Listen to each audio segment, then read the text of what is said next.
Let's talk hygiene.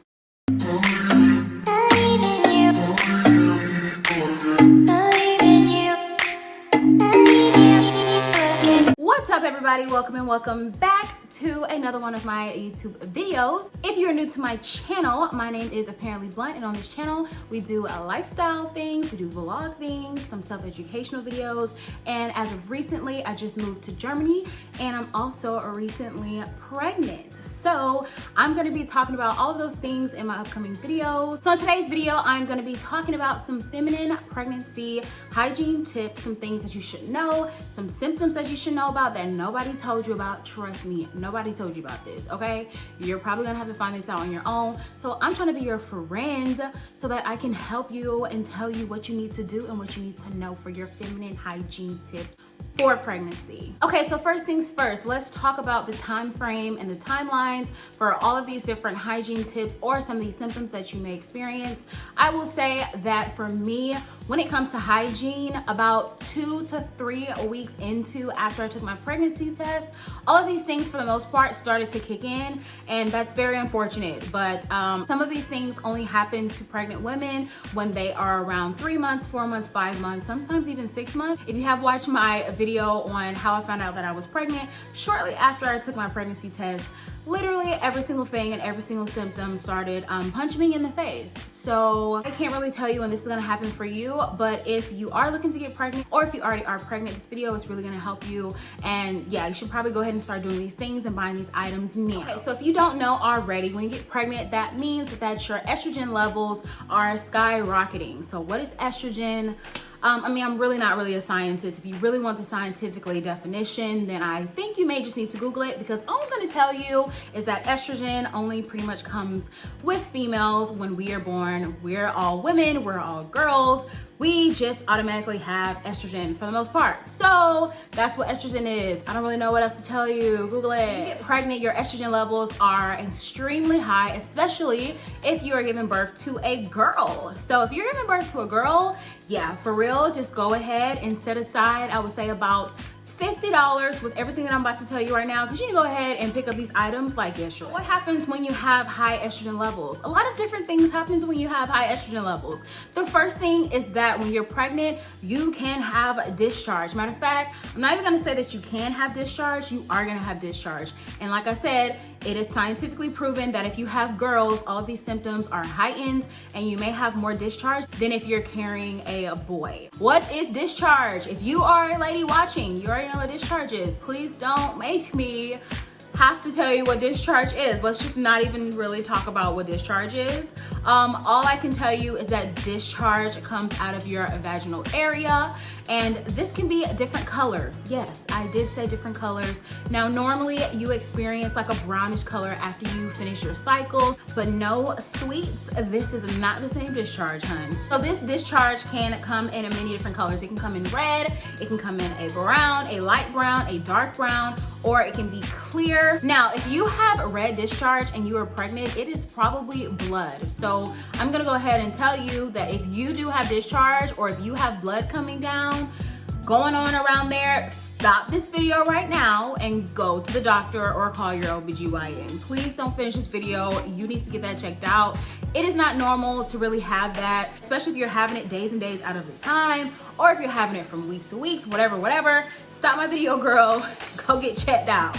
After you finish, go get checked out, then my video will still be up on YouTube, okay? And catch me later. Now, if you do have brown discharge, that is completely normal, but you're not supposed to have brown discharge for a very long time. So let's just say if you have discharge for like a week or maybe 2 weeks, 2 weeks, I think you still should tell your doctor. I mean, you should automatically tell your doctor if any of your discharge is any color other than clear.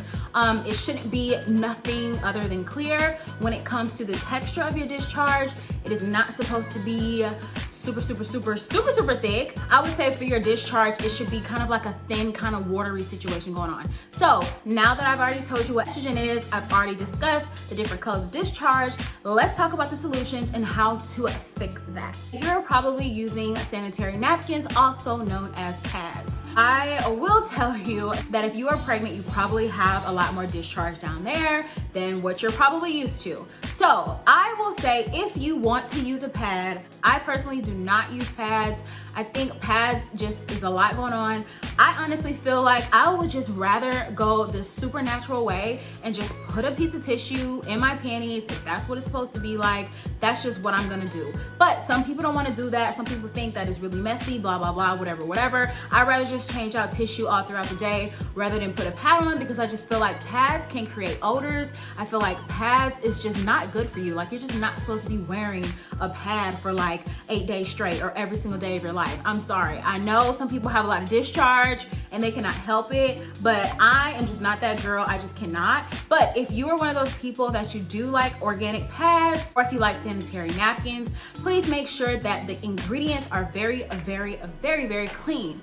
Please don't go with usually Always. Always is one of the most horrible pad sanitary napkin brands ever, because they have all type of dyes and all type of chemicals down there. And come on, like, seriously, you really don't want to be putting all of that in your body. So I would say just research like 100% free of dyes, free of perfumes. Please, Lord Jesus, don't put no perfumes down there, y'all. And when it comes to your body wash and stuff like that, I will get to that in a point in this video, but please refrain from putting all of that stuff like in your vaginal area. Please stop putting all of those oils and all of those different scents and stuff down there. It's just really not supposed to go down there, especially you don't know what those chemicals have, how that can interfere with your pregnancy or with your baby. So I would just say really trying to make sure that you have 100% free of fragrances or perfumes, and that goes for pretty much all of your body items. Now, you don't have to do that. I know this is like a feminine hygiene video, and I know a lot of people want to smell good, but I'm telling you guys, like, you can smell good with all natural scents. It does not have to smell like flowers. It does not have to smell like vanilla. So please, if you can, refrain from getting 100% free and organic sanitary pads for your issue down there, girl. It will change your life. So also, what comes with having a very high estrogen level while you're pregnant is that you sweat. You sweat and you sweat. So right now here in Germany, we pretty much did not have a summer. It probably was over 80 degrees for about 4 days, and that was it. Right now, we're about to hit September tomorrow. It is very cold. It's been cold for weeks. Like, I'm talking about 50s, low 40s. I mean, mid 40s even. I mean, it hasn't gotten to 30s yet, but that's probably coming in 2 weeks. So we really didn't have a summer here. So I really haven't even having a major problem with the sweating issue. But when it was hot here, I was so uncomfortable and I was so miserable. So let me help you how you can figure out how to not be as sweaty or how to deal with that. So when you are pregnant, what are we doing every 60 seconds? Growing. Everything is growing. Your boobs are growing.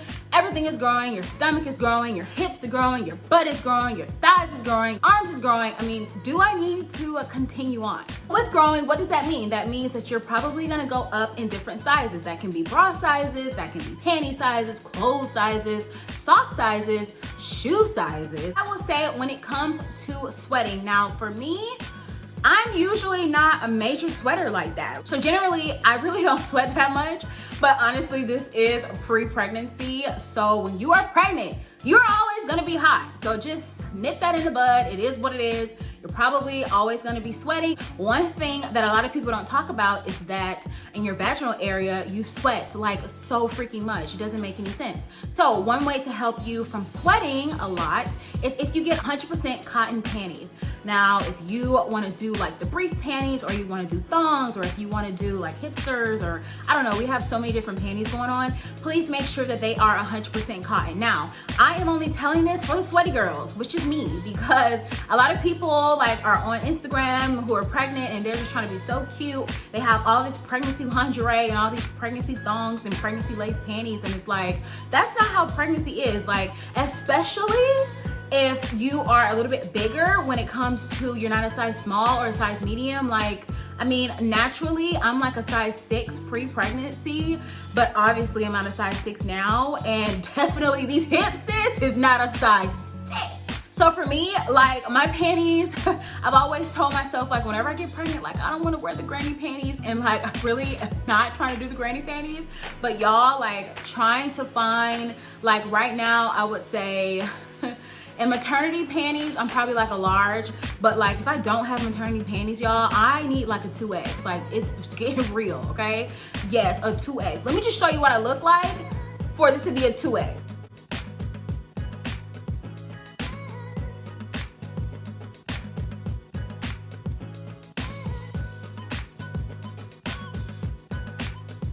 So that is what I look like right now. And honestly, I've seen so many other girls that are like way bigger than me, and I'm just thinking like, where are these girls getting their panties? Because it is very hard for me to find like bras and panties. I would say right now in a bra size, I'm probably like a 42C maybe. I could definitely fit in a D for sure. But right now I'm like in a 42D, I mean a 42C, whatever.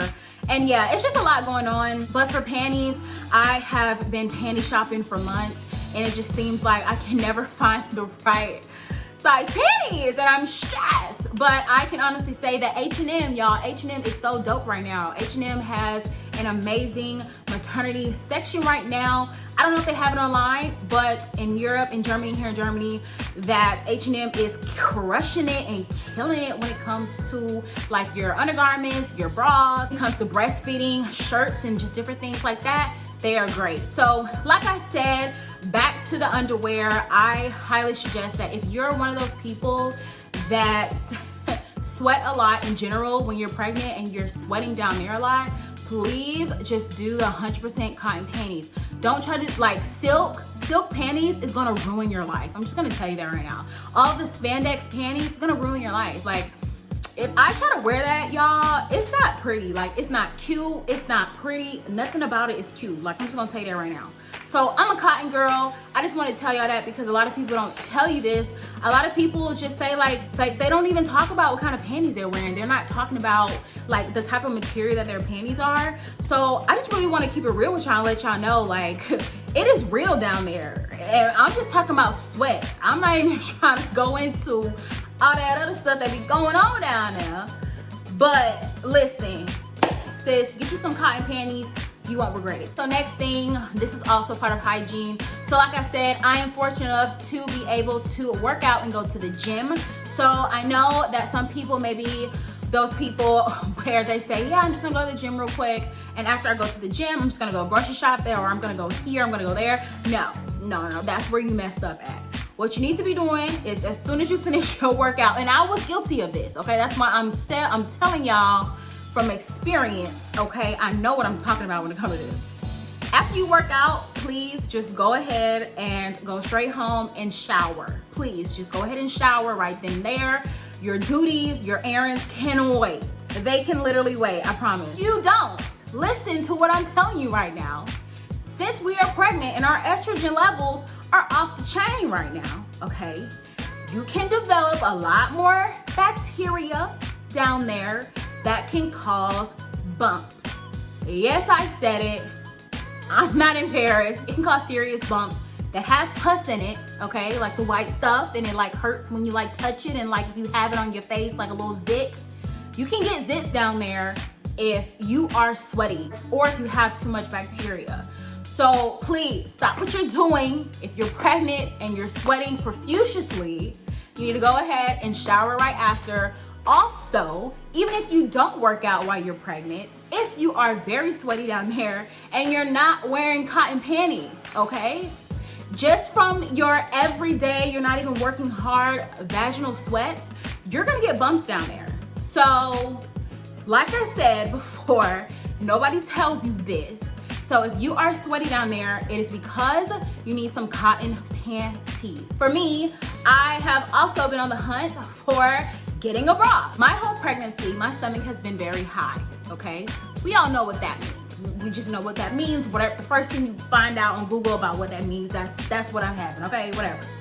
Your stomach is usually does not start getting high till at least when you start showing. So like I was telling y'all, all of my stuff ever since I got pregnant has just enhanced, and you know, the timeline has just been pushed up. I don't really know what's going on, but it's just been pushed up. So my stomach has been high, literally up in my boobs high, my whole entire pregnancy. Like it literally just doesn't make any sense. So this has hurt me in many ways that you can imagine. First of all, my bras don't fit. because it's not supposed to fit the whole time, right? But since my stomach is so high all the time, I am unable to wear sports bras. So for me, you know, before I got pregnant, like I have friends that are pregnant, stuff like that. Everybody always told me like, hey, listen, when you get pregnant, sports bra is gonna be your best friend, yada, yada, yada. I'm like, okay, cool. Like that's one thing that I can know. Like I'll just jot that down one day when I get pregnant. But that's a lie to me because my stomach is so high. It's just so high.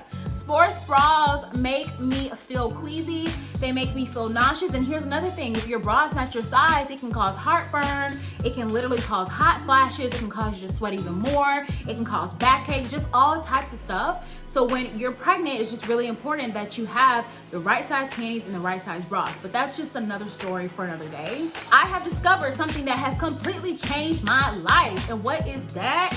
That is wire-free bras. I'm gonna be real with y'all. I never even heard of wire-free bras like a day in my life until like 3 weeks ago when I went bra shopping. So now all of my bras are wire-free.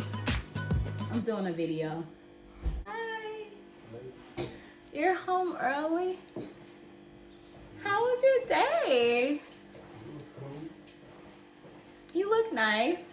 So wire-free bras has completely changed my life. I actually got some wire-free bras at H&M and they were only about, I think $15 or $20, well, euro, 15 euro to 20 euro for 2-pack bras. Now they were on sale. Usually I think the natural price is like $20 to 25 euro per bra, which is still not bad because it's really good quality. There's so many different sites that you can use to get your wire-free bras, but I promise if you're like me and your stomach is so high, just go ahead and get you the wire-free bras. I'm telling you guys, I even went into the plus size section. I went to the plus size section. None of them bras was fitting me. It was still feeling like around here was suffocating me. Like I really don't know. Like I said, girls that are bigger than me, please, like if you are, like you saw how, you know, you saw my weight, you saw what I look like. If you're bigger than me, please like do us all a favor and just jot down in the comments, like, where are you getting your stuff, sis? Like, where are you getting your stuff? Because I'm obviously getting my stuff from the wrong place. I just cannot. So back to the sweatiness. So it's a lot of tips going on sweatiness. Like on my notes, I literally have, all right, number 4 tip, sweat, A, B, C, D, because it is so many different things that comes with sweat. So we've already talked about the sweat in your vaginal area. Now let's talk about the sweat in your boobs area. Your breasts are growing bigger. That may come with sweat. Not everybody sweats there, but that's okay if you do. Please don't be embarrassed about it because I'm gonna tell you and I'm gonna give you a solution. So if you're the one that sweats underneath your boobs or probably like right here, I use Burt's & Bees all natural powder. So it doesn't really have a scent like that. It has like a very small scent, but it's a natural scent. It's not like, oh, hey, this is like a mandarin or an orange blossom scent. It's really like 100% organic, and that's what I use. The powder sometimes ranges, I think it's like $10, something like that, which is actually a little bit expensive, but you know, you just have to pay a little bit more money for all natural things. So that's the powder that I use, and sometimes I put it under my arms, or sometimes I just put it, or if I need to use the powder, I put it right here and I just put it like right under here. So that is a little tip for you guys. Next, let's talk about oral hygiene. So if you don't know, now you're about to know because I'm about to tell you. So if you are pregnant, that means that you are higher prone to getting gum disease, you're higher prone to getting cavities, and you're higher prone to just basically getting everything, right? So this means that you probably need to step up your oral hygiene routine. So for me, I would say try to floss before, when you first wake up, try to floss right before you go to bed. Or, I mean, if you're really feeling yourself, go ahead and floss after lunch. It just depends on what you're having, what you're eating, and this will tremendously help you. When it comes to you flossing your teeth, you really need to make sure that you are using a fluoride-free toothpaste. Now, why do I say a fluoride-free toothpaste? I don't know. It's just scientifically proven, and there's so many statistics saying that you really should be avoiding fluoride while you are pregnant. It's very unnatural and it's very unhealthy to the baby. So just take my word for it, okay? I know what I'm talking about. So the type of toothpaste that I use is by the brand Burt's & Bees, and it is the all natural 100% organic fluoride-free toothpaste. So It's really, really good. The scent is probably like a little minty, but it's not really strong at all. I would say for those of you who do like to use mouthwash, please make sure that your mouthwash is alcohol-free, because alcohol-free mouthwash is very safe and healthy to you and healthy for your baby. Next tip that we're gonna be talking about is stretch marks. So I'm not even gonna sit here and lie to you like everyone else has probably been lying to you about how to avoid having stretch marks.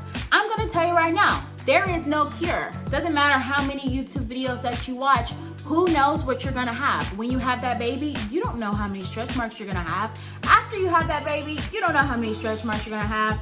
During your pregnancy, you don't have any control over how many stretch marks that you have.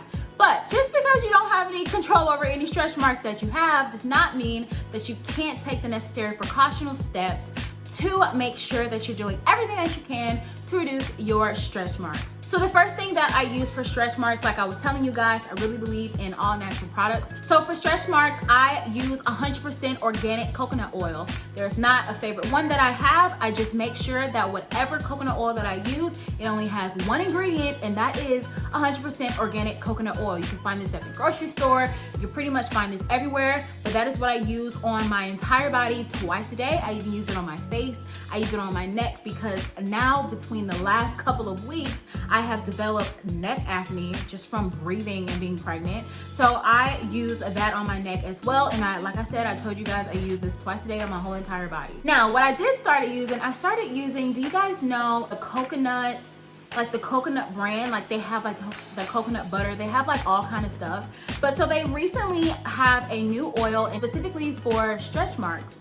So that is what I did use. Now I will say, I think that when I started developing acne right here, it does have like one scent in there. It's pretty natural, but it does have one scent in there. And I think that's why like it kind of broke me out. So I stopped using that. So now I'm just using the organic coconut oil, and that has helped my stretch marks pre-pregnancy. Before, I had stretch marks on different areas of my body, and I would say between about 3 to 6 months, all of my stretch marks were gone after using that. So I highly suggest that you try that. Try the organic route. Try to make sure, like I said, I mean, something can say, oh yeah, this is like a stretch mark cream, and it's like it has 40 different scents inside the product. It's like, why? That's not even natural at that point. So just try to do things that are extremely natural for your body, especially if you have sensitive skin. Like I said, I have very sensitive skin. The coconut oil is not ever gonna break me out. It shouldn't break you out unless you're literally allergic to coconut oil. Speaking of coconut oil, so I recently just changed up my soap that I use, like my body soap, my everyday body soap. So originally, like I said, I used to struggle with eczema for a few years. I don't really have it as much now. I would say between like the last decade or so. But at first I was using Cetaphil's body wash. I wasn't using the liquid, I was using the bar soap, and I don't know, it didn't break me out. It's not like, it's not good anymore, because I have been using it the last 10 years. But if you look into the ingredients into that bar soap, it has so many ingredients in there. Like it has 12 to 15 ingredients. And I just feel like, why should a bar soap have more than 3 ingredients or 4 or 5, literally 6 max? So I just said, you know what, this has a lot of chemicals in it, so let me just try to find a more natural, organic alternative. So what I started using for my everyday body soap is Shea Moisture 100% organic coconut soap. So this ingredient only has about 6 ingredients in it, and I have extremely sensitive skin, like I told you guys before. This has not broken me out at all, and I'm so excited about it because I've been using it, I would say, for the last week to week and a half. I have not had any issues with it, so like I said, it may not break you out either. It doesn't have a major scent in there, it just smells like coconut oil, but it's very, very light. It has done wonders for my body. It lathers very well. It's just really good. You can put it down there and it's not gonna cause no burning or nothing going on down there. It doesn't have scents. So it's really good, you guys should check that out. So the last thing that we're gonna be talking about is that we're gonna be talking about shaving. So typically I used to get waxed. I used to get Brazilian wax, but I'm gonna be honest with y'all. I don't know how y'all doing that. I genuinely feel like when I'm getting a Brazilian wax, sis is ripping out my wall. She's actually ripping out my brain cells. I don't know how y'all are doing that. So I'm not doing that no more. I stopped getting Brazilian waxes about 9 months ago, and I don't see myself going back, and definitely not while I am pregnant. I don't know if you guys know, but you're way more sensitive when it comes to your body touch, when it comes to you falling or you bumping your arm into the door or something like that. It just hurts like 10 times worse. So I'm not a fan. I'm literally just not a fan. I don't know how you guys do it, but more power to you if you do that. But I'm a shaving girl. I went back to my razors. Now I do get my underarms waxed because I feel like it makes my underarms more even toned and lighter. So for me, and of course, I don't want to be shaving my underarms like every 3 days because the hair grows. So usually I still get my underarms waxed, and then that way I just have to get my underarms waxed like once every 2 months, and then I'm good. I'm not getting any more Brazilian waxes. And I'm gonna be honest with you guys, my stomach has literally always been fairly big since the first time that I found out that I was pregnant, and now I cannot see what's going on down there. If you're watching this video and you're probably bigger too, I'm pretty sure you can't see what's going on down there. Now I have watched like other feminine hygiene pregnancy videos, and some people were saying like, yeah, I get my man to shave down there, and it's like, it's just too personal at this point. I'm not gonna tell my husband to shave my vagina. Like, come on, like, is this really a joke? Like, for real, y'all. So I'm not gonna do that. Now I do like hair-free things, like, you know, I like my ligaments to be hair-free. But like I said, right now when it comes to shaving down there, I'll probably shave like every week and a half. But listen, like, hopefully that your partner or your husband, whatever, that they just understand that we can't see what's going down there no more. So unless they're willing to help you shave, or unless you're willing to literally go through the fire torches of hell to get your Brazilian wax done, then I would just say, welcome to the bush. Like, hello, forest, whatever. I mean, please, I just don't understand. We were all meant to have hair. It is what it is. I know people think that being hairless is more appealing, whatever, but I can't see down there. So that's what I have about that with shaving. If you are shaving, I really hope that you stop using Nair or all that other stuff that has so many chemicals in it, and especially please don't use Nair down there. You may break out, or worse. I don't even know what's going on. It's definitely not healthy when it comes to being pregnant. So just use your regular old shavers. Now here's a little tip. If you do want to shave down there, use men razors. Now, I don't really know why, but men's razors, it just gets down in the hair just a little bit deeper to the actual root of the hair than women. I don't know why they did us like that. It just don't make sense to me either. But men's razors will actually help you a lot more than you think. Now, some people say that they actually shave their stomachs. Now, my stomach is not completely hairless. It could definitely be a little bit less hair. But I mean, some people say that also too, just to like relieve like some stretch marks and stuff like that too. They say that, you know, they shave like their stomachs and they put like the oils or whatever. And apparently that, like, you know, gets up in there a little bit more. I don't really know. It could be a myth. But like I said, when it comes to stretch marks, please don't even stress yourself out. Like, you're carrying a human at the end of the day. When it comes to your hygiene, just be on top of it. You know, when your hygiene is at 100%, you should feel like 100%. I know that I feel like 100% if I'm on top of all that stuff. So all of these things are just some of the things that I've went through, or some things that I've researched that a lot of people don't really talk about when you're pregnant. Again, this is why my channel, I'm trying to educate you guys on my pregnancy journey, because there's a lot of things that people don't talk about, and I just want to be that vessel for you guys again. So this is the end of the video. If you like this video, please don't forget to like this video, because if you like it, then YouTube will put me on their homepage so that more people can look at my video. Go ahead and share this video to everybody that you know. I don't care if your brother, your sister, your cousin, your mama, whoever, your grandma that you're mad at right now. Go ahead and share this video. I love y'all. Thank you so much for tuning in, and I'm gonna talk to y'all later.